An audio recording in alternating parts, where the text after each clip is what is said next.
زي ما انت شايف المنتخب بيحاول يلعب ب5 مدافعين، ولكن ظهرت مشكلة كبيرة، وهي إن اللي بيضغط على الباكين بتوع أنجولا هم الباكين بتوعنا، ودي مسافة كبيرة إن الباكات تفضل تقطعها طول الماتش. ومع كمان سوء ارتداد للعيبة نص الملعب، كان بيظهر مساحة كبيرة قدام المدافعين، وده كان بيخلي خط الدفاع اللي المفروض يبقى من 5 مدافعين في موقف 4-على-4. عينك على فتوح وعيد واقفين، لا هم قدام ولا هم ورا، مستنيين الكرة هتتلعب لأنهي باك علشان واحد يضغط والتاني يرجع، وهنا نجح فتوح في قطع الكرة. دي حالة تانية على الجنب التاني، وخلاص عرفنا طالما عيد ضغط فتوح هيرجع. بس ابتدت تظهر المشاكل، مابولولو سحب حسام عبد المجيد بره تمركزه، وشيكو بنزا سحب إسماعيل، وبالتالي خط الدفاع بقى شوارع. وشوف خالد صبحي وهو بيشاور الراجل متفاجئ ازاي خط الدفاع اللي من 5 لعيبة يبقى فيه المساحة دي كلها،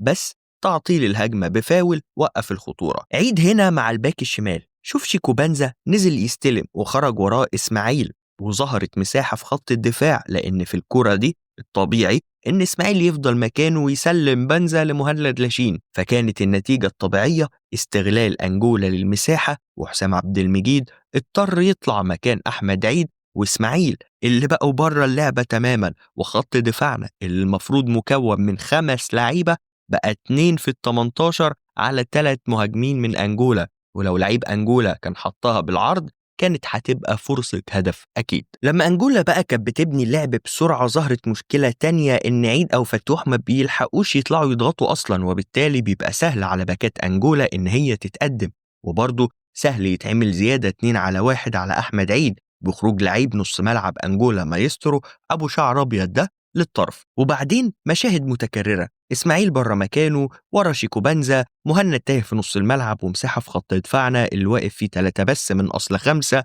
مهند لاشين لما بيفوق إنه بيتلعب بيه وإن شيكو بنزا داخل لقلب الملعب كان فات الميعاد، وإسماعيل يا عيني بيجري ورا شيكو بنزا وكأنه بيقول امسكوا الحصان. وطبعا مفيش ضغط حقيقي، ولولا ستر ربنا وإن ده شيكو بنزا كان زمان أنجولا سجلت هدف. هل اختلف الوضع في الشوط الثاني مع نزول ياسر؟ الحقيقة لأ، لأن دي مشكلة منظومة، عيد مع الباك، ياسر مع الوينج. وللأمانة مهند لاشين كان دايما في موقف صعب، لأن صابر وإبراهيم عادل ما بيقوموش بأي دور دفاعي، فكان بين 2 دايما، وكان هنا لازم إبراهيم عادل ينزل يساعده. بس برضه المشكلة هنا في توظيف إبراهيم عادل أصلا في الدور بتاع رقم 8 في نص الملعب. ومع تطور نفس الهجمة شوف ياسر بيقول لعيد روح للباك بتاعك وسيب لي الوينج، نفس اللخبطة لأن المنتخب مش واخد على النظام ده ولا اللعيبة دي تعرفه. وطبعا الهجمة خلصت بالفاول اللي حطوه في العارضة. أتمنى من حسام حسن مراجعة المنظومة دي في الضغط، ورجعوا لماتش جنوب أفريقيا وشوف إزاي إن غلطات زيها هي اللي خلت هاني يطرد، لأن صعب تطلب من باك يفضل يضغط على باك المنافس.